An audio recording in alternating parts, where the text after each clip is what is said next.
Tiene la palabra el diputado Pablo Tonelli. Gracias, presidente. Al tiempo de la sanción de nuestra Constitución Nacional, en 1853, nuestro país ya enfrentaba el primer default de nuestra historia, la primera cesación de pagos. Era la deuda, la famosa deuda con la Baring Brothers de Londres. Seguramente influenciados por esa circunstancia, los constituyentes de 1853 incluyeron entre las facultades, entre las atribuciones del Congreso, la de arreglar la deuda externa. Eso es lo que estamos tratando hoy, de arreglar la deuda externa, de ejercer esa atribución que la Constitución de 1853, la Constitución histórica, nos confiere. Deuda que tiene su historia, que no voy a recordar en su totalidad porque todos los diputados la conocen, pero sí voy a recordar un punto esencial, y es que la deuda que queremos arreglar es una deuda reconocida en una sentencia judicial que está firme, que es definitivamente insusceptible de recurso alguno.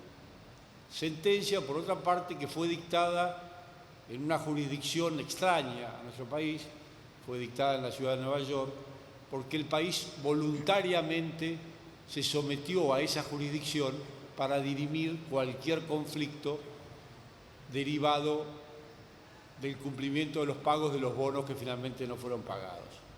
Es decir, que estamos frente a una deuda externa originada en una sentencia insusceptible de recurso alguno. No queda más remedio que cumplir la sentencia. La otra alternativa, a la que en todo caso me voy a referir más adelante, es definitivamente desechable. Para cumplir con esa atribución que la Constitución nos confiere, que es la de arreglar la deuda externa y solucionar este problema que ciertamente hemos heredado, hay una ley que lo impide, que es la llamada Ley Cerrojo, que le prohíbe al Congreso negociar o acordar el pago de la deuda. Esa ley pudo haber estado justificada en su momento frente a una negociación para salir del estado de cesación de pagos y acordar con los acreedores un canje de bonos. Pudo haber sido correcta transitoriamente, pero no cabe ninguna duda que no puede regir sine die, porque no es posible que rija para siempre una ley que le cercena al Congreso una atribución conferida por la Constitución Nacional. Claramente, en esas circunstancias, la ley se torna inconstitucional. De manera tal que la derogación de la Ley Cerrojo es imperativa, y ese es uno de los puntos que resuelve el proyecto de ley bajo tratamiento.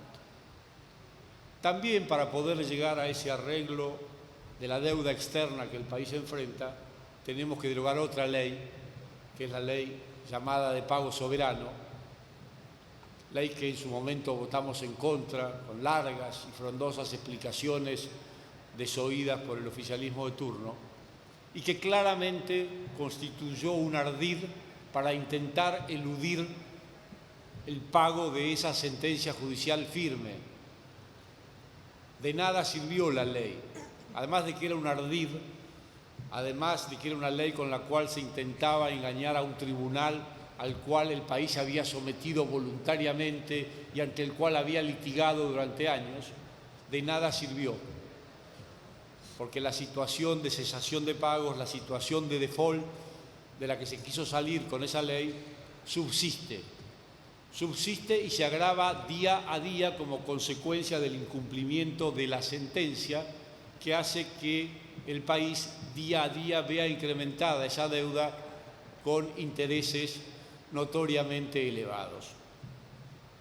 De manera tal que la derogación de ambas leyes es imperativa. Afortunadamente creo que sobre esto no ha habido discusión y todos los bloques estamos de acuerdo en la necesidad de derogar estas dos leyes como el proyecto propone. Las divergencias en cambio, han surgido a la hora de resolver el problema de esa deuda que el país enfrenta. El gobierno ha negociado con los acreedores, ha llegado a una solución que nos parece satisfactoria, que nos parece razonable, además de adecuada a las circunstancias y a la ley que rige en estos casos. Sin embargo, algunos bloques han expresado objeciones a este arreglo, objeciones de dos índoles diferentes. En un caso se ha propuesto simplemente no cumplir la sentencia, simplemente no pagar, lo cual, desde mi punto de vista, constituye un verdadero disparate, porque no encuentro otro calificativo. Es imposible no cumplir la sentencia, eso significa salirnos del mundo, eso significa renunciar a tener relaciones comerciales con el mundo, significa renunciar a exportar, a importar, a obtener financiamiento barato y a largo plazo en el exterior y conservar solo la posibilidad de endeudarnos a muy corto plazo y pagando tasas altísimas de interés. De modo que esa posibilidad queda absolutamente descartada. La otra objeción que se ha expresado aquí en el recinto es que el arreglo no es el mejor arreglo posible, que se podría haber negociado mejor, que se podrían haber obtenido mejores quitas o más quitas. Y curiosamente esa objeción la han hecho quienes nos han dejado el problema, quienes se han pasado años sin resolver el problema y nos han dejado como herencia esta sentencia impaga. Entonces, realmente que aquellos que durante años no supieron o no quisieron resolver el problema, nada hicieron para solucionarlo, dejaron que corrieran esos intereses leoninos y que perjudican al país, ahora nos vengan a decir que el arreglo que negoció el gobierno no es el mejor, suena un poco impertinente. La verdad, suena un poco impertinente. Posiblemente el acuerdo no sea el mejor de todos, no sea perfecto, y puede tener algún punto mejorable, pero que eso lo señalen y lo objeten quienes nada hicieron para solucionar el problema, para cumplir la sentencia, para sacar al país de la cesación de pagos, reitero, es impertinente.